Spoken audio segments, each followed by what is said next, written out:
joining us. We'll be starting shortly.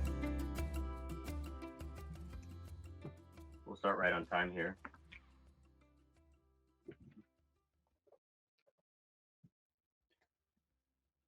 Okay, I still see some people signing on.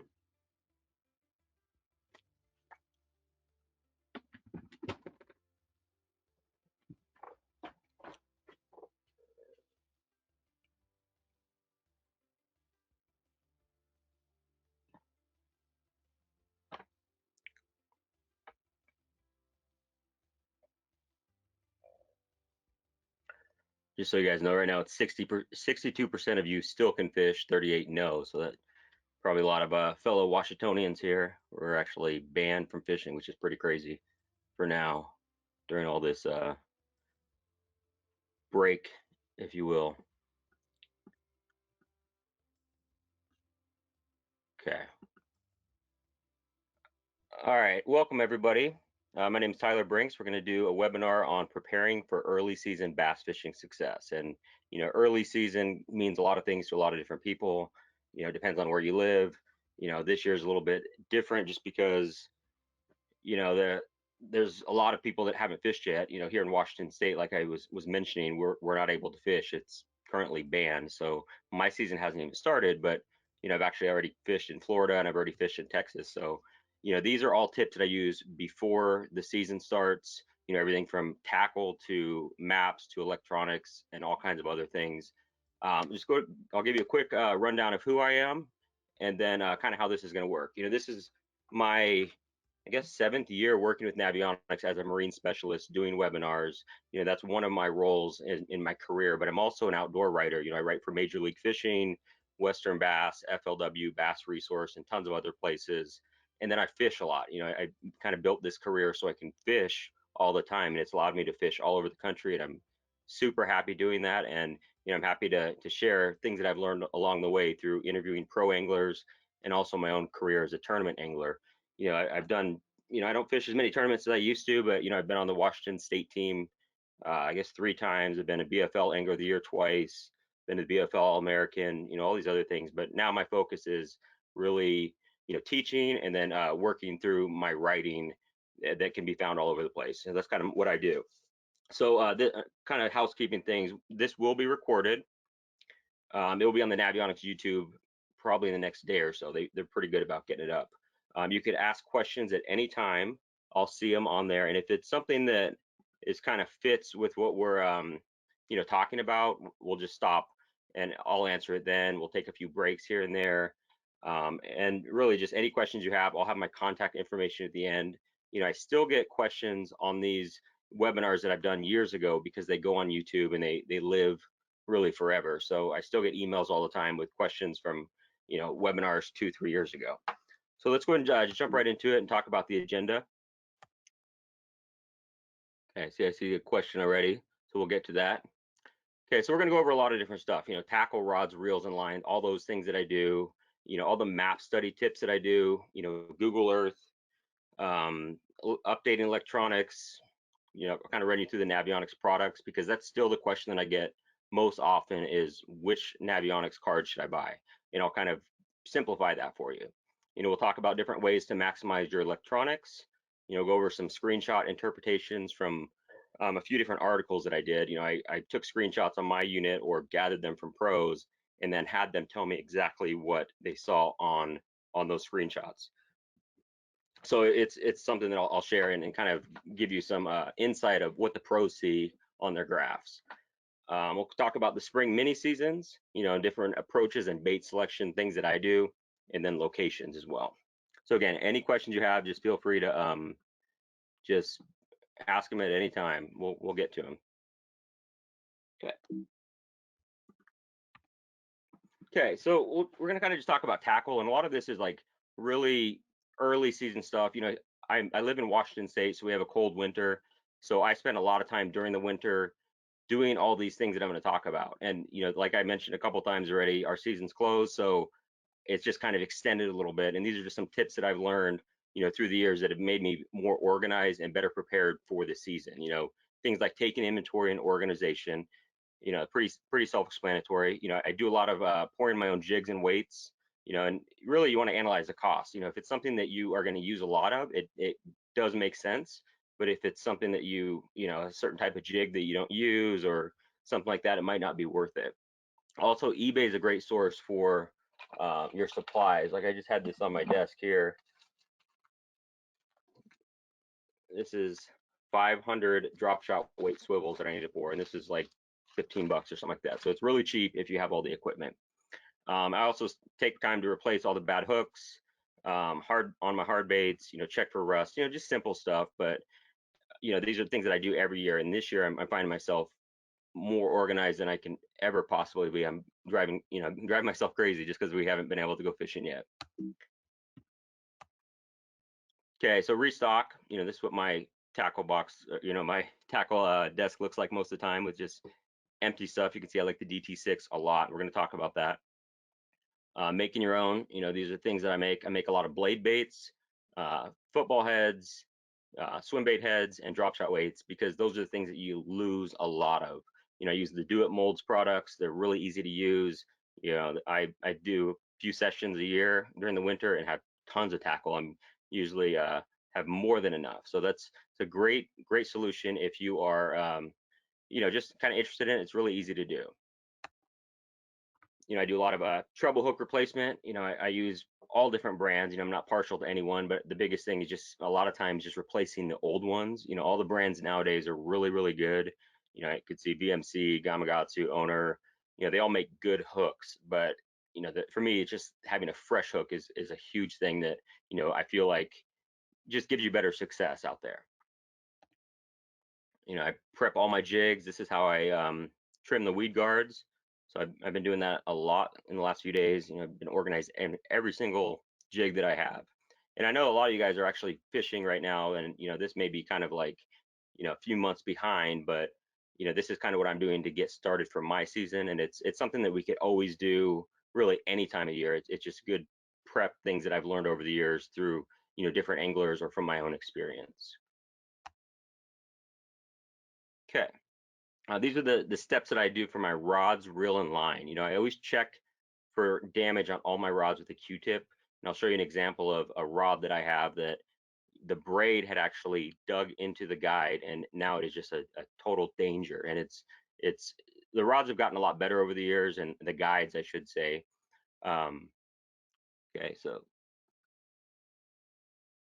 Okay, we got a question. Anyone else having audio issues? That's what Dan says. The audio is cutting out. Okay. Yeah, I don't know if anyone else is. Okay. I check for damages on all the rods with Q-tips. Like I said, assess each reel, replace the bad parts, clean and lube, upgrade handles, all those things. Swap braided line and go backwards. Okay, cool. So no issues on audio for some people. So maybe it's a connection issue. Okay. Sorry about that, Dan. Well, I guess he has audio issues, so he won't hear it, but sorry about that. So where was I? So, I assess each reel, replace the bad parts, clean and lube, upgrade handles. This product that you could see the picture of, this Lucas fishing reel oil, I really have no connection to that company, but that is an awesome reel oil. It's really easy to use. Definitely recommend it because it has a really needle-like applicator, they call it, or precision needle applicator. It's so easy to clean and lube, or to lube your reels. Going back to swapping braided line and going backwards, it's a great way to extend the life of your braided line. I mean, that stuff's expensive. That's something I do all the time. It's really an easy thing to do, but I think a lot of people don't think of that, or at least people that I've talked to.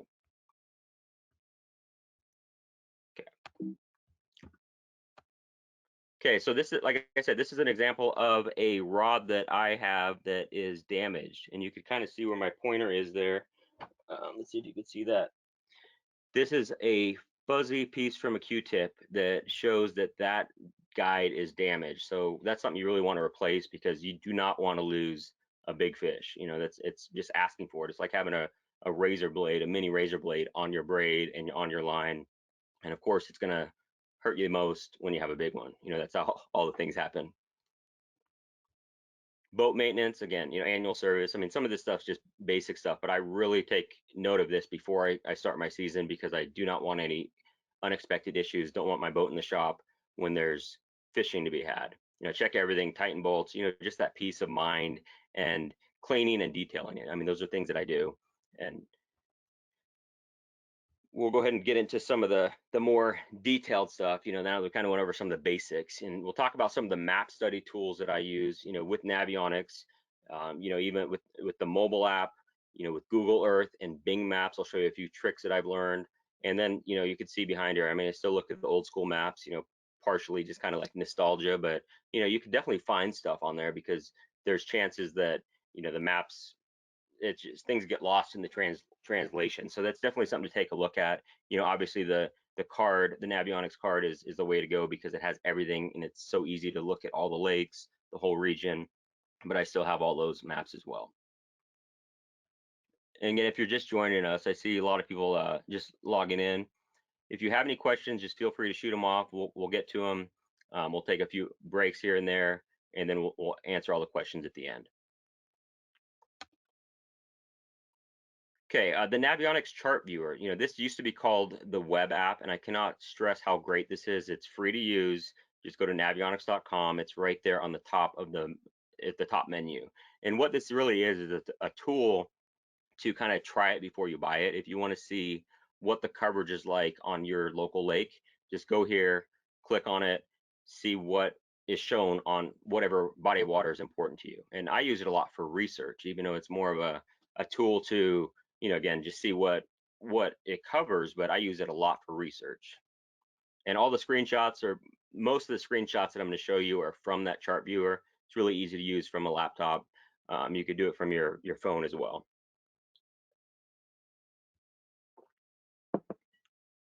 Okay, so Navionics app, chances are a lot of you have this.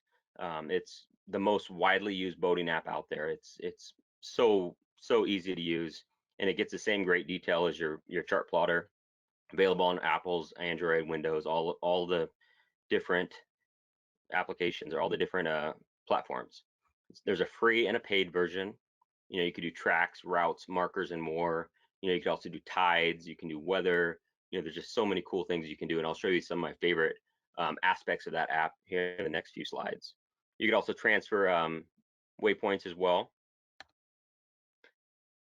But here are a couple of the different things that I use a lot on the Navionics mobile app.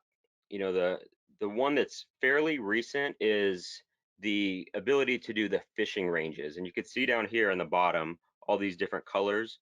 I have went through and changed different depth range for different colors, 0 to 5. I mean, you could see it right there. You could change it to whatever you want and whatever color you want that's on their palette.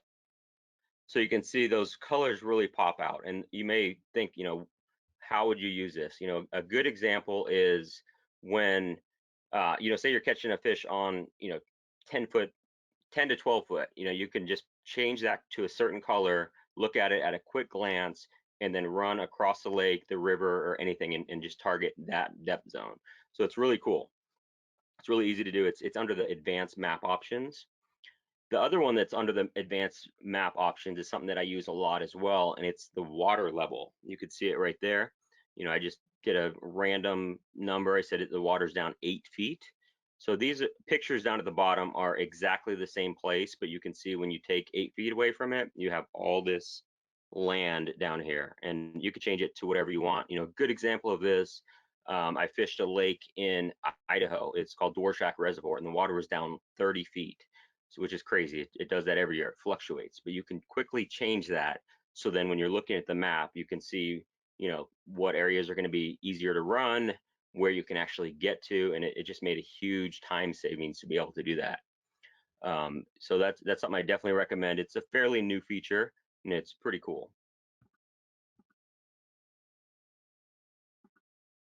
Okay. We'll stop for a second here. I got a couple questions. So, okay. Okay, so one of the questions about the app, and this is so there's a free version. So basically it's like a trial, and it only gives you so much detail. It doesn't let you do all the advanced features. Okay.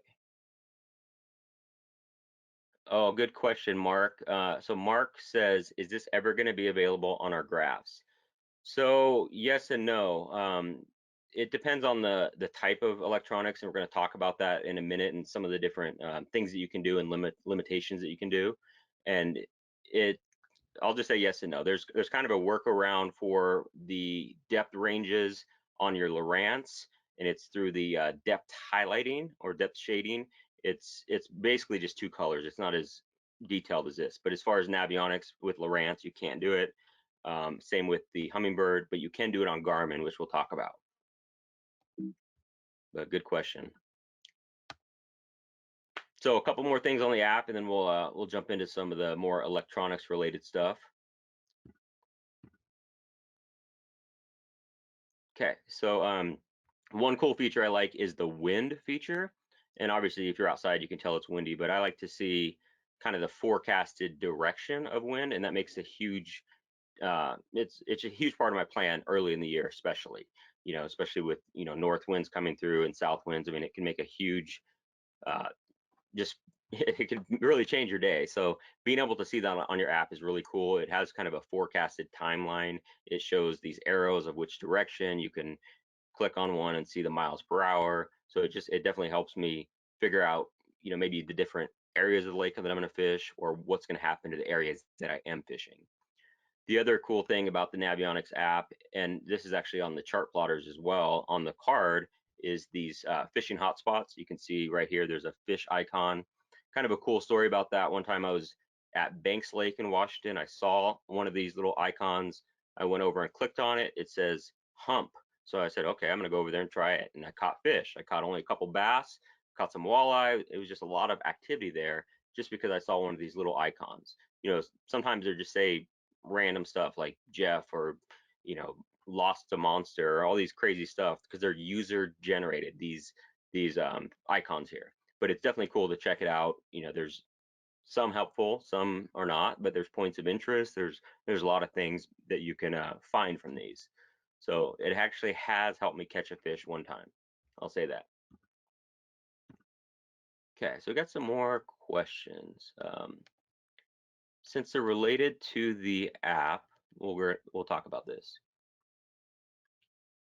Okay, so good question from Mark, and it says, how do you know what the base water level is set off of on a reservoir that goes up to a full, and then drops? So basically, we're talking about that last slide that we were talking about, the water level. So it's based on the full pool. So that's what you need to adjust it on, and then your Corps of Engineers or your dam or any of those things, the normal pool is what it's set as. That's what it's all the numbers are going to be related to that. But then you check the different dams or any organization, lake organizations or anything like that, to see the water level, and you could adjust it from that. David had a question, said, didn't Garmin buy Navionics? Yes, they did. And we'll talk about that a little bit, because they're now including the Navionics data on their Garmin chart plotters. And I just got one this year, so kind of limited on what I know about it, but I'm definitely going to be running one of those on my boat this year.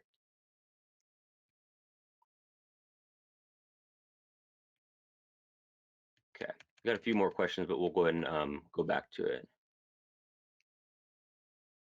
Okay, we'll get to those other questions when they fit, guys. Thank you. I like questions, so keep asking them, because it definitely kind of breaks things up a little bit, so I'm not just talking nonstop. So we're going to talk about one other feature with Navionics Sonar Chart Live. You can actually do live mapping. This is a screenshot that I have done. You can do it on your Lowrance. You can do it on your mobile app as well. If you connect your Wi-Fi enabled graph to your map or to your app, you can do it. And it's really cool because you can actually see the changes live right there. Okay, so we're going to kind of skip into some other stuff here with some Google Earth tips. It's something that I think a lot of people are familiar with, but it is very, very helpful for fishing. it works well from home on the water if you have the app. I personally like it on my laptop because I have the pro version or whatever it's called, that you actually download it onto your desktop, because you can do a lot of things like historical data, seasonal changes, look for those places that were really low water periods, and find those hot spots.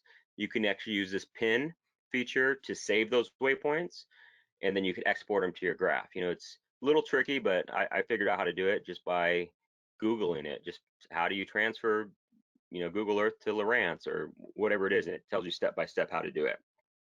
So this is a perfect example of why I use it. So this image down below is actually a lake that I fish at a very low time period. You can see the roadbed goes way out there. And then this is what it is at a different time period. So it looks completely different. So you can really get a lot of clues about, what the lake looks like. And yeah, good question. So Kevin said you should mention that the Google Earth Pro version is free. It's not paid. Yeah, so I didn't have to pay anything for it. It's just something you have to download. It's not just a website that you look at aerial shots from. It's really cool. And the way that you look at these different historical pictures is up here. It's kind of hard to see, but it's basically like a little clock, and you could go back in time to whenever they had different images for that particular place.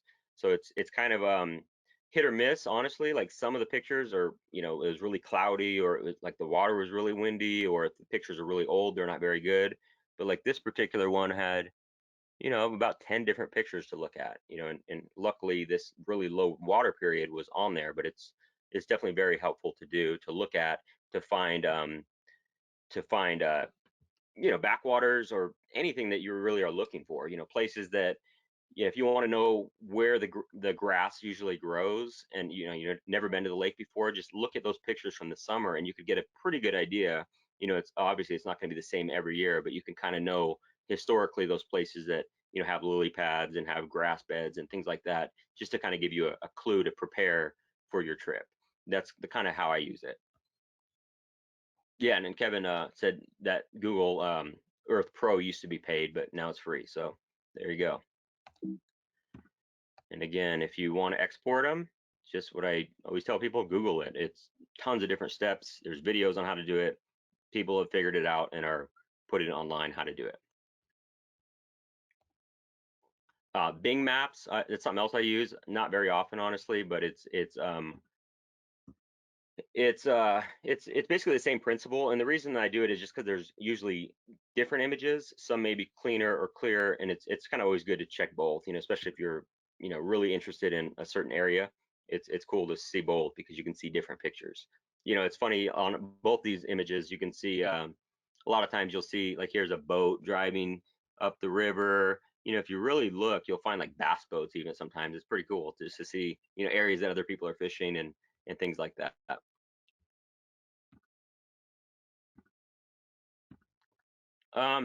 Peter, good question. So he was asking if that's a tidal lake. No, that was not a tidal lake. That was just a period when they were working on the dam, and it was really, really low. So it just made things really obvious.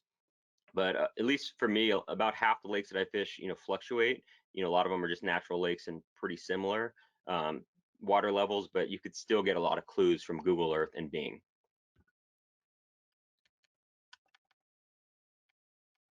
I'm just looking to see if there's any other questions.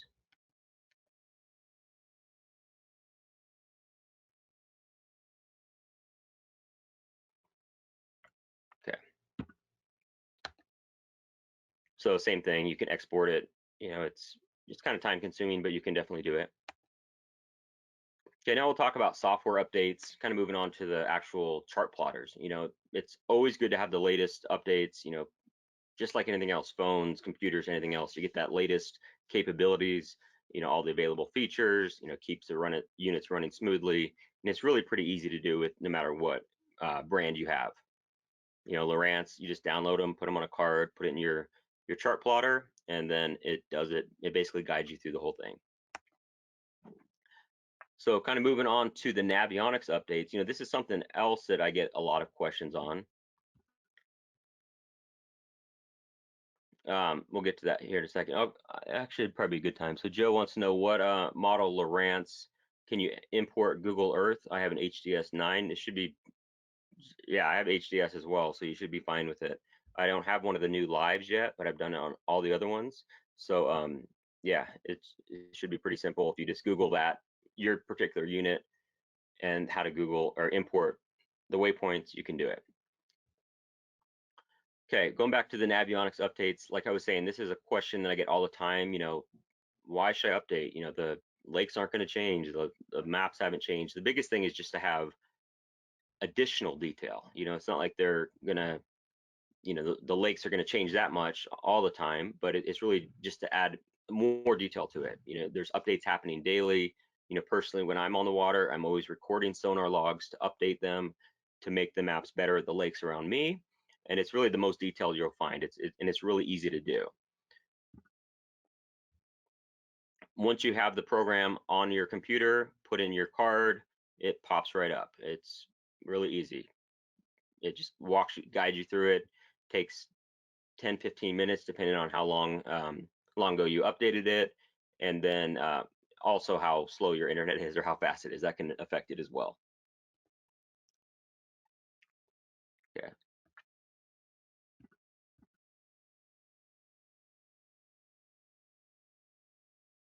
Oh, good question. Okay.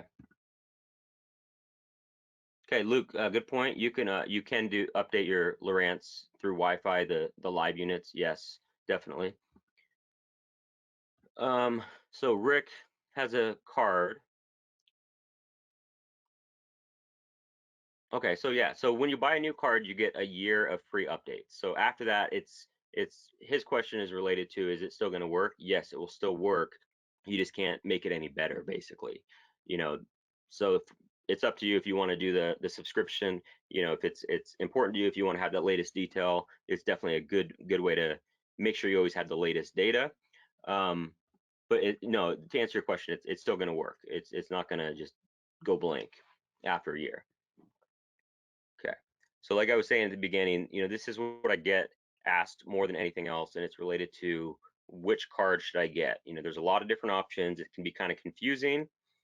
So we'll start with HotMaps Platinum. Like it sounds, it is the platinum card. It is the best with as far as the features that it offers. All of them have the same map detail, but this one has a couple extra features, namely the sonar chart shading, also the 3D view, and the ability for satellite overlay. So with that comes a little bit more cost, but it definitely has more features.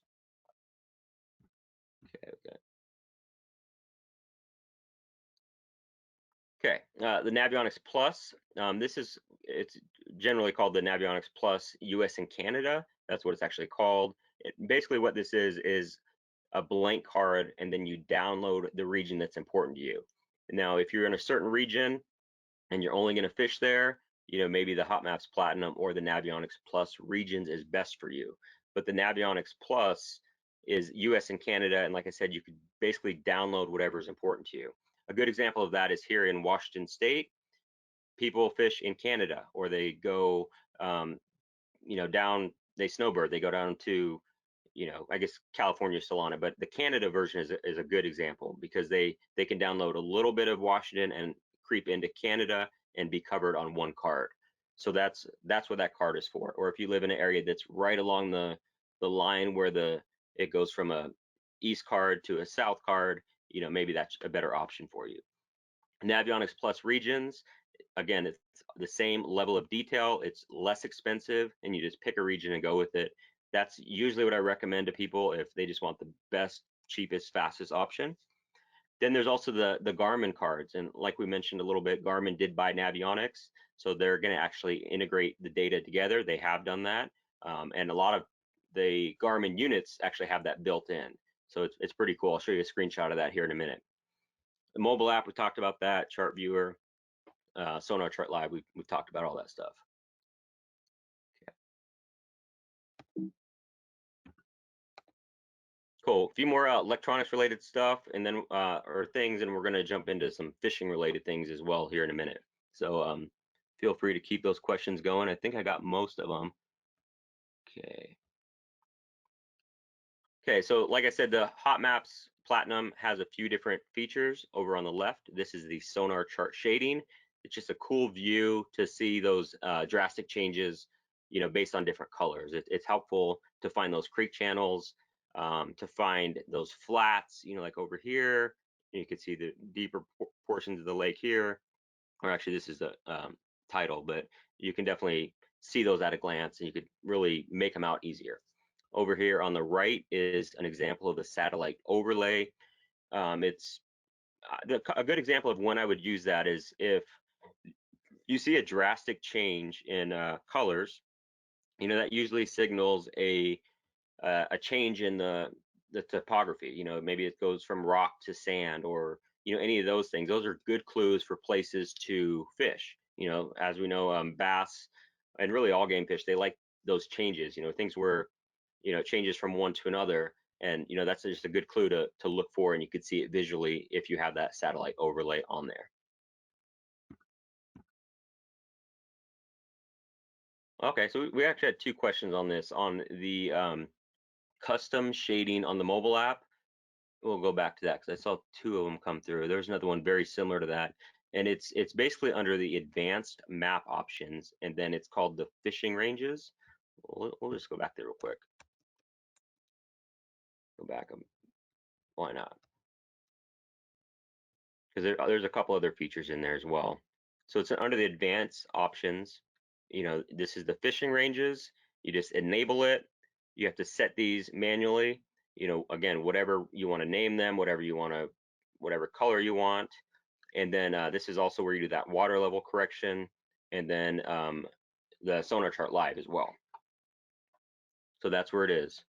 You can also do a few other things in there to change the like here, the contours. I have it as set all. If you're somebody who is trolling or fishing for different species besides bass, or out in the ocean, every 1 foot may not make a difference to you. You could adjust that to every 5 feet or however you want to do it. Okay, so we'll go back to where we were. But good questions.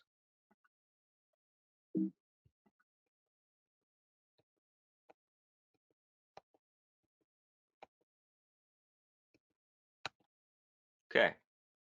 So like I mentioned, I just got a Garmin unit. It has it's preloaded with the Navionics data. This is a screenshot that I took, and it's with the depth ranges, just like I showed you guys on the app, but you can actually do it on your graph. So it's pretty cool. I really haven't experimented with it too much. This is just a shot that I took. I had the unit. I haven't even put it on my boat yet. It's just in my house, and I have it powered up, and was kind of playing around with the different things that it can do, and it's pretty cool. This is actually the same shot that I've showed a few times with Google Earth. It's a pretty popular area on a lake that I fish. So this is a photo I posted the other day, and I had tons of questions about this, surprisingly, but I do power up my units with, it's just a regulated power supply. All you need is an extra power cable. You could do it with a portable jump starter, I've heard people say, or a battery. And the reason I do this is I don't keep my boat right handy, and I could sit in my basement where I'm at right now and do this. And it's pretty cool. It's a good way to really learn your chart plotter, so you can actually go through and practice with all the menu settings, and just kind of navigating through it. So when you're on the water, you're not just fumbling through it. You're not distracted by trying to fish. You can actually just really spend the time to learn and do it. And that's what I do all the time. I do tutorial videos and things like that, but it's pretty cool to be able to do that right there. I spend time with my apps, internet research, and mapping software. We've talked about all those things. Okay, as promised, I'm going to show you some screenshots, and these are a couple years old, so they're going to be, the quality of the electronics has gotten a lot better. So there's going to be, more detail. You got things like Garmin Panoptics. There's so many different things, but it's still pretty cool to see just the general idea of what some different pros thought about screenshots that they had, or the ones that I've sent them. Another thing too, I should mention that taking screenshots like this is really easy to do with a Lowrance or a Garmin. I haven't done it on Humminbird, but it's a lot better than actually taking a cell phone picture and seeing dirty screen and your reflection looking at it. If you see something cool on your electronics, hit power and pages on a Lowrance, and then on Garmin, you just hold down I believe it's the power button. You just hold it and it just takes a quick screenshot. You will have to export it to an SD card, but you're gonna get a lot crisper, cleaner images if you see something really cool than those old cell phone shots that we see everyone post. So this is an example of something that like I said, that article I did.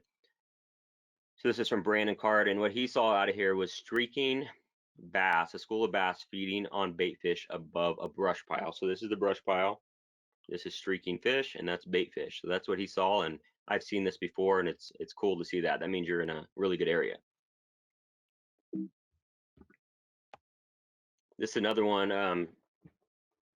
This is from Luke Clausen, and he thinks these are mid-sized bait fish, perch or bluegill, just because they're stacked. That's something that bass typically don't do. I mean, spotted bass are kind of weird. They will suspend and do that, but just from looking at this, that's what he visualized that is.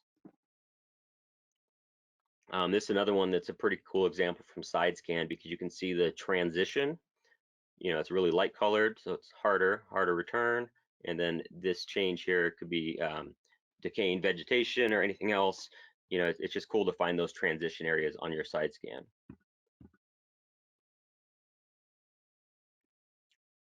Okay, got a quick question about Garmin from Trevor. Can you talk about the great Garmin Lakeview Ultra, the 3D maps, and the fish view? Unfortunately, I don't know much about that. Like I said, I just got the Garmin unit. Haven't even put it on my boat yet, but I do not know the full the capabilities of it at this moment. But good question. Hopefully the next webinar I'll have a lot more to talk about with Garmin. Been Lowrance user forever. This year I'm gonna have Garmin, Lowrance, and Humminbird, just to be a little bit different and have the benefits of all of them and be able to talk about all of them better. Okay, this is another screenshot of the side scan, structure scan from Jordan Lee. He said it's a rock shoal with bait fish on top, and he was 100% right. I sent him the screenshot. I took this screenshot from a lake that I fish. You could see bluegill everywhere over this rock pile. I mean, they were just swarmed everywhere. So he was right on, and that's exactly what it was. The water is super clear, so I knew what it was. So it's kind of cheating a little bit, but I just wanted to see what a pro said, and he was definitely right on, even to the point of this grass on top of it. That's why they're pros, and that's what they do. They know their stuff. Okay, so good questions, guys. We're gonna jump into some fishing related stuff. Let me see if I missed any questions.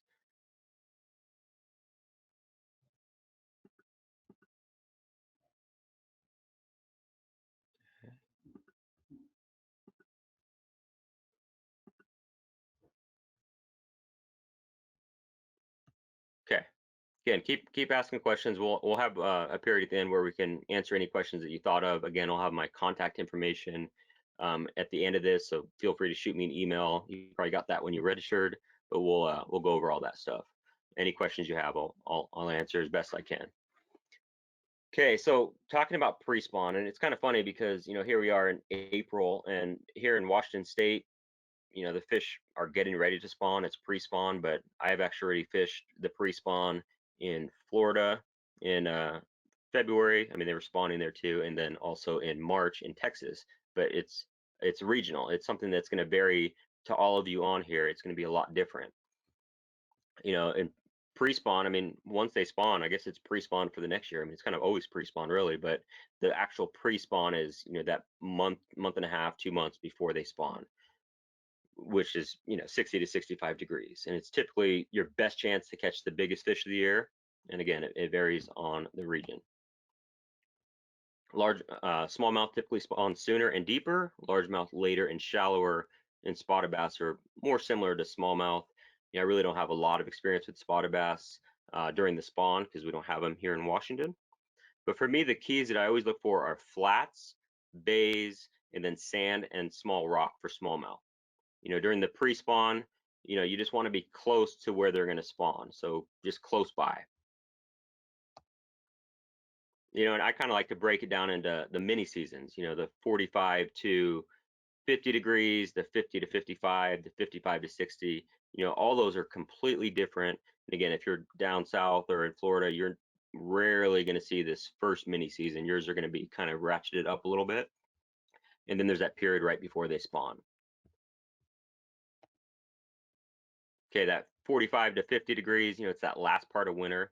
It's that first move towards the bank. For me, it's pretty much always three main things: crankbaits, jerkbaits, and jigs. There's some exceptions, but those are three that will get you through all the time, in that temperature zone.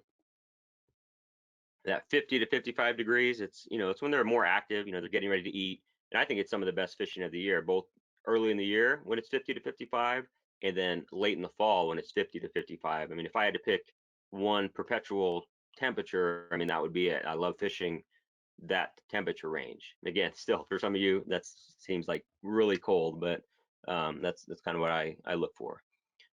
I'm starting to look for cruising fish and fish sunning themselves in shallow water.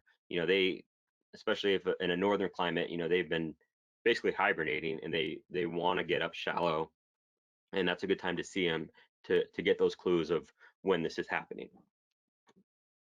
That 55 to 60, it's kind of a little bit of everything. There's some fish pre-spawn, some are starting to spawn right at that low 60s, and then some are post-spawn. It's really kind of a little bit of everything, and this really goes on into all the way up to 70 degrees, I would say, where there's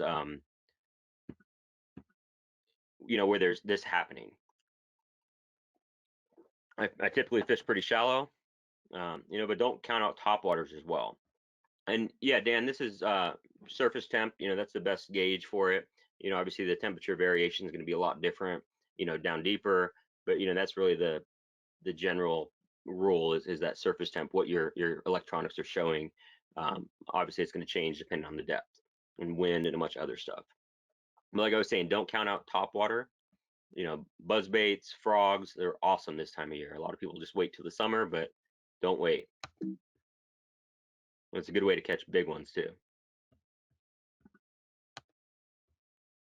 Pre-spawn baits, keep it simple and keep it moving. Again, jerk baits, jigs, chatterbaits, crankbaits, swim baits. In my opinion, that's the best way to do it. I really like finesse fishing. I have tons of spinning gear and I use it all the time. But during the spring, I'm not like that at all. I'd rather keep it moving, trying to get those bigger fish and more of them faster. Okay, so we got a question from Carol about the Chesapeake Bay. Do these temps still work there? Yeah, I think it's pretty universal. The one exception I would say is, if you're in Florida, and I lived in Florida for 5 years, and it was kind of opposite there. I mean, everything's backwards down there as far as, when they spawn. It's more when it cools down, but for most of the country, these are pretty universal rules, I would say.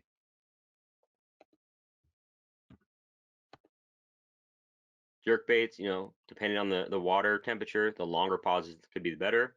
Early and late in the year, it's really hard to beat a jerk bait. I really like just slender jerk baits, like the I'm a Flit, which is this one. Also Megabass Vision 110. I mean, there's tons of good jerk baits out there.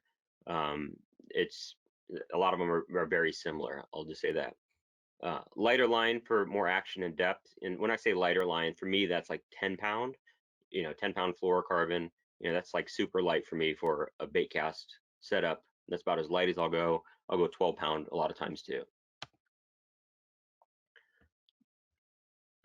Okay, I got another question coming. Okay, we'll get to that here in a minute.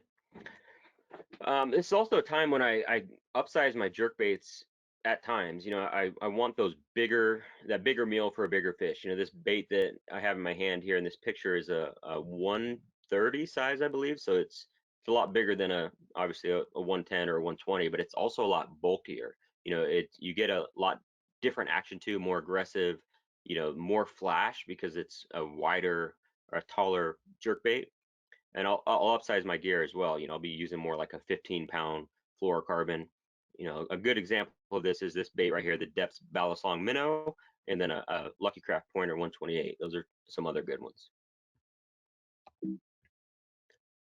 So Terrell says, how far do fish travel to spawn? I mean, that's something I don't know the answer to, but I know that a lot of fish will you fish the same, will kind of relate to those same areas year after year. You know, I don't know if it's the same exact fish, but those historically good spawning areas are usually always good, and that's why they're historically good. So I think smallmouth in particular will travel a long way throughout the year, but you know, I think they're gonna spend their winters close to where they're gonna spawn, and a lot of times that's probably, you know, where they were, you know, hatched themselves is my guess. I mean, I don't think there's a lot of studies on that, but I'm saying that they're usually pretty close in the winter to where they're gonna spawn eventually.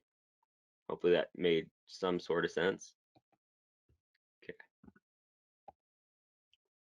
Okay, another one of my favorite baits this time of year is jigs. I mean, no secret here. You know, flipping and pitching cover, casting to deeper breaks. Uh, you know, as the water warms, I go to a more aggressive trailer. So instead of using a a small chunk, I would use a bigger chunk or a swimming chunk or something that has more appendages that's going to cause more of a commotion underwater. A lot of times this time of year, I'll also dye the tips, you know, not necessarily when I'm using a black jig, but if a green pumpkin jig, just dye the tips of it with some chartreuse. It's a great bluegill imitator. I've seen it work, outperform a standard one all the time. So I do that a lot this time of year, especially when they're really not liking bluegill around. Chatterbaits, you know, that's another great tool for this time of year. You know, keep it simple, you know, simple colors, green pumpkin, black and blue. Really, I mean, my approach for colors for everything is really simple. I think, you know, if you have a few favorites that one can match each different type of water clarity, you know, one for clear water, one for stained water, and one for muddy water, I mean, you'll be set for any bait that we're talking about, you know, whether it's a chatterbait, a jig, crankbait, you know, all those are, you know, I think a lot of people overcomplicate colors, at least in my opinion. Just stick with what works. You know, that's kind of my soapbox there. But with chatterbaits, you know, steady retrieve works. You know, pop it once in a while during the retrieve. That's something I always do just to give it a little variation.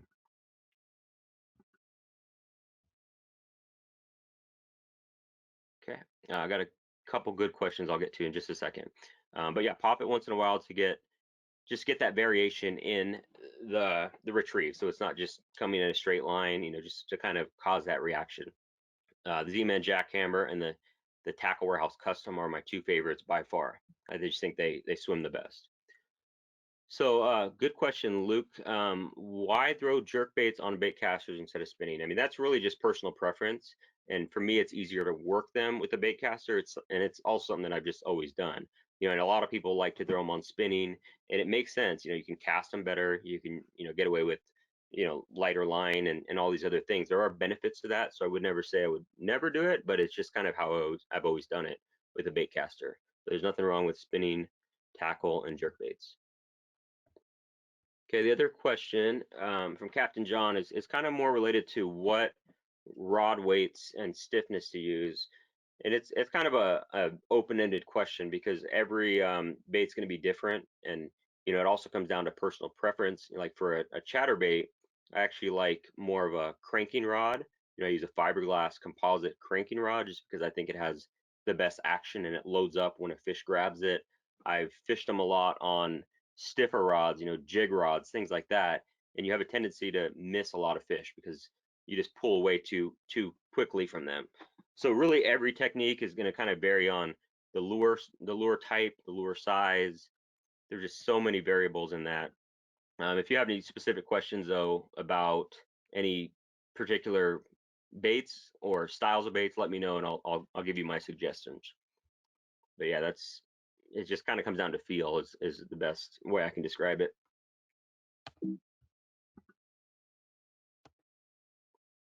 Another one of my favorite baits this time of year is flat crankbaits.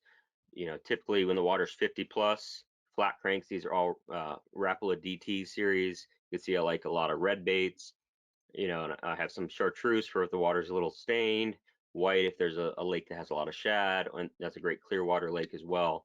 But generally just a few different colors will cover a lot of situations. You know, they have tight wobble. You know, I use a lot of balsa this time of year, you know, just because I like the action of it, you know. So Rapala DT6, a lot of custom like PH customs balsa baits. But then if it's plastic, it's going to be like the I'm a Pin Jack or the Strike King KVD 1.5 flat. Those are some of my favorites. Squarebills, that's a springtime staple. If the water's 55 to 65, it's money. Bang it into cover, reel in it quickly, and don't be afraid of getting hung up. Just because the design of these, the bill of them, they come off of cover really well. So you can really cast them in places you can't cast other crankbaits. As long as you keep them moving during the retrieve and don't fish them too slow, they really don't have a chance to, the trebles don't have a chance to get hung up into the wood or whatever the cover is, just because the design of the bait is going to bang it off of cover. And a lot of times that's where you're going to get the most bites, right when it deflects off of something. So that's why you always want to bang it into dock posts, stumps, rocks, anything that you could find. So don't be scared of hanging up a few.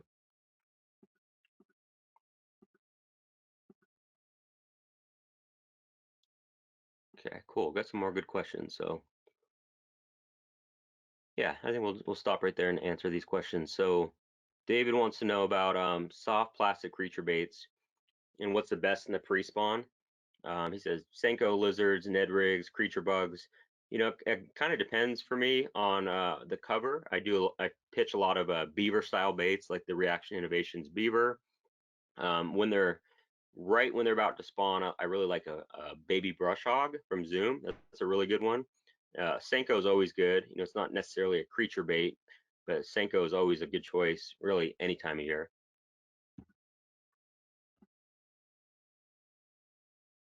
Okay, so what gear do you use? Rod, reel, line, and boats. Okay, good. Hey, Greg, how's it going? Thanks for joining. Captain Greg. Okay, good question on what gear. Okay, so I use a lot of different stuff, a lot of different brands. That's what the question's related to. Rods, I have a lot of Phoenix rods. I really like those. I have a lot of Loomis. Really have, I think I counted one time, I think I had 16 or 17 different brands of rods. So I'm really not all in on one, but I really like Phoenix rods and I really like Loomis. Those are probably my two favorites. Reels, again, I have tons of Daiwa. I have Abu. I have I think I have a couple Okumas, but by far Shimano is what I have 85% of is Shimano. So that's my favorite, would be a Shimano. Line Seagar, you can see right here. That's one company I work with. I actually do their social media. So kind of disclaimer there. But yeah, I'm definitely a huge Seagar fan. Boat, I am actually just getting a new Bass Cat. Haven't got it yet. It's quarantined over in Seattle. I'll get it here once I can get to it. But yeah, that's the gear that I use. Lures all over the board. I'm not partial to anything. I use a little bit of everything. Good one, David. It's not safe for broadcast, but funny. Okay. What type of knot do you use? That's another excellent choice or an excellent question.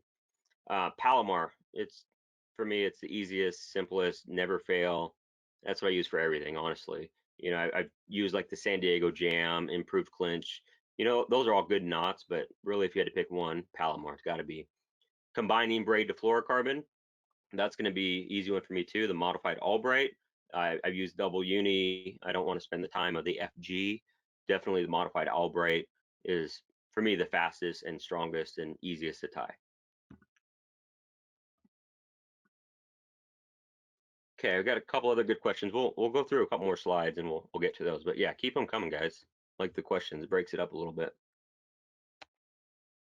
Mid-range crankbaits, another one of my favorites. This is my wife with a nice largemouth she caught on a duo crankbait, I believe it was.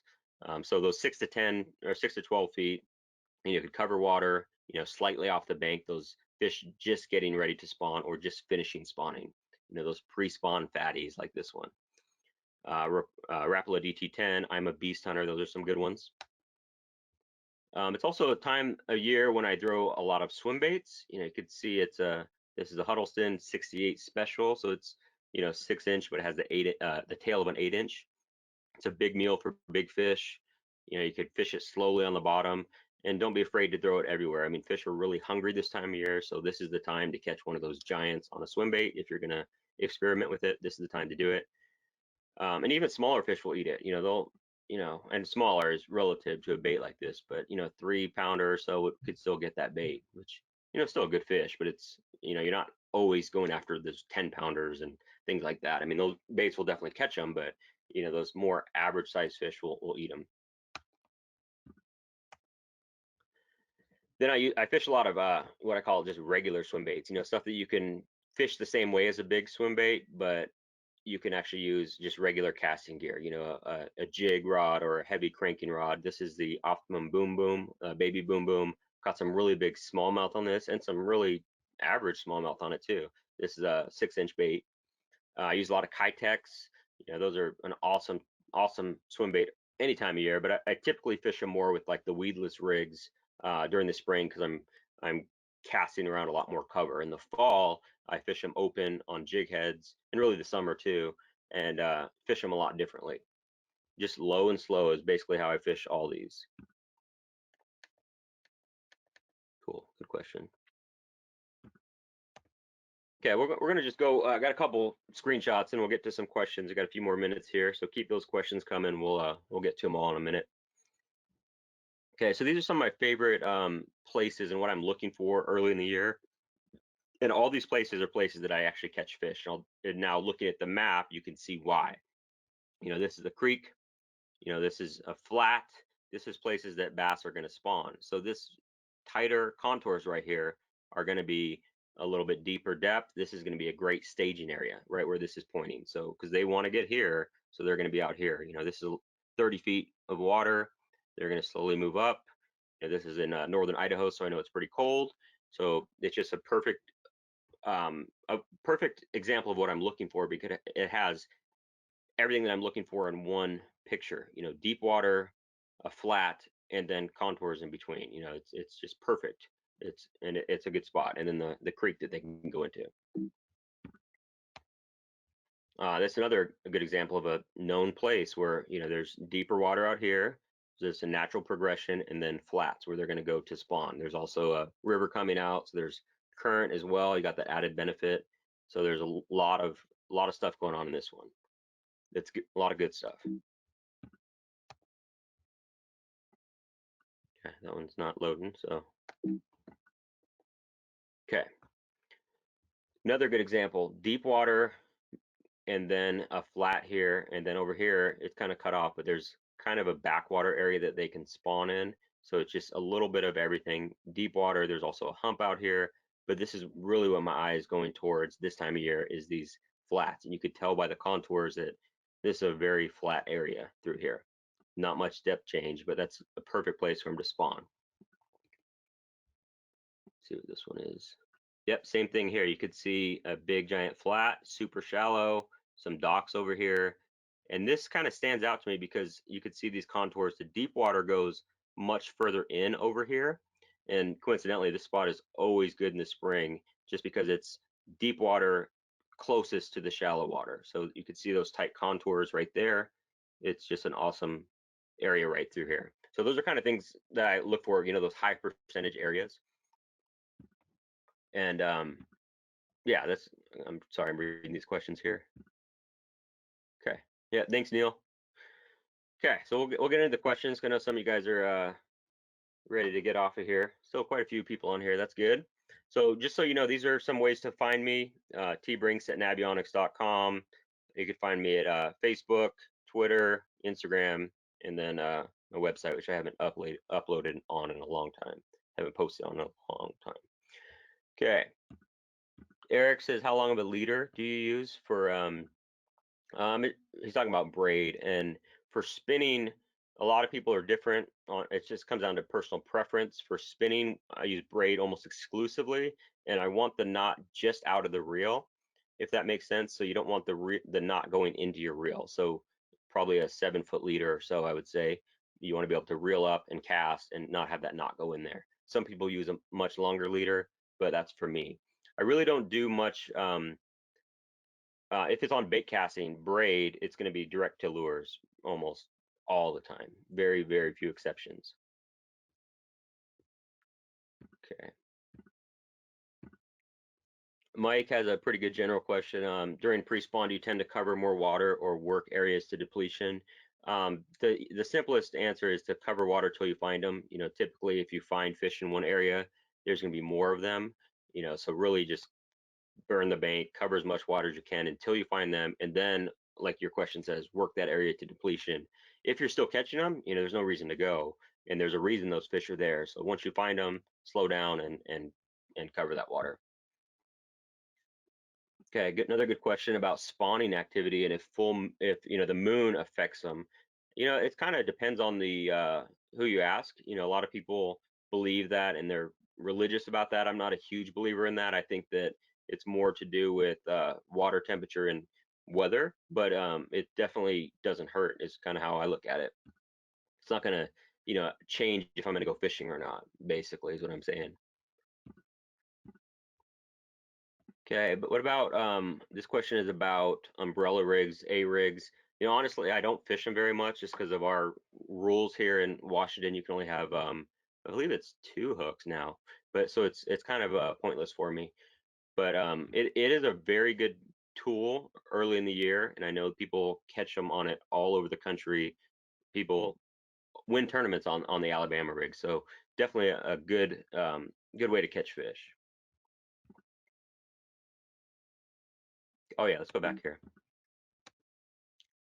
Okay, Tony wanted the details again. So this is I have a couple of Facebook pages. I have Brinks Fishing, which is for my website, and then I also have it's Tyler T Brinks, and it's like my writer page basically. I'm a lot more active on that one. So yeah, looking forward to it, Tony.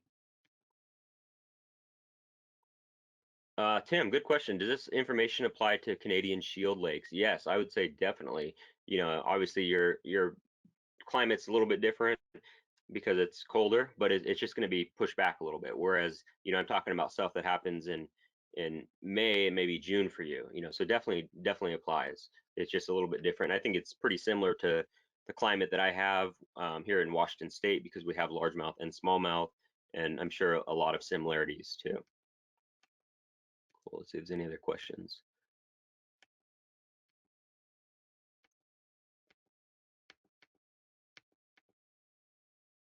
I think we got them all. You guys have been great. I like all these questions. And again, if you think of anything else, just oh, one more coming through. If you think of anything else, these are ways to reach me. Oh yeah, good question. I do have a YouTube as well. I didn't put that on there. Just search Tyler Brinks. It's just youtube.com/Tyler Brinks. I'm gonna start posting a bunch on that. I mean, there's still tons of videos on there, but there'll be more soon.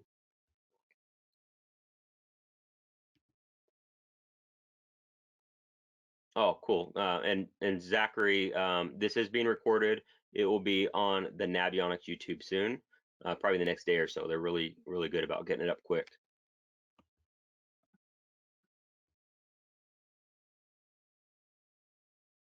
Okay, and one more question, then we'll get off here because I know people are ready to leave. Said it'd be an hour. So Jimmy says, "What's your recommendation for deep water reservoirs with little flats for spawning?" He said he's been looking everywhere for it. And yeah, that's tough. I mean, I fish a few lakes that are super deep, like 300 feet, like Lake Chelan in Washington, but there's some areas that are shallow, and that's where all the fish are going to be. So, and it's also relative to, the lake. If there's, shallow and it's clear, they can spawn a little bit deeper. So really just any shallow area is going to be probably loaded, really, if you can find any kind of flats even if it's not a very distinct flat, if it's just something that's shallow and good enough for them to spawn on, I think they're going to be there. Yeah, that makes it tough when there's no flats. But yeah, I appreciate everybody on here, and we will end it now. And if you have any questions, these are ways you can reach me. Be happy to help. So thanks everyone.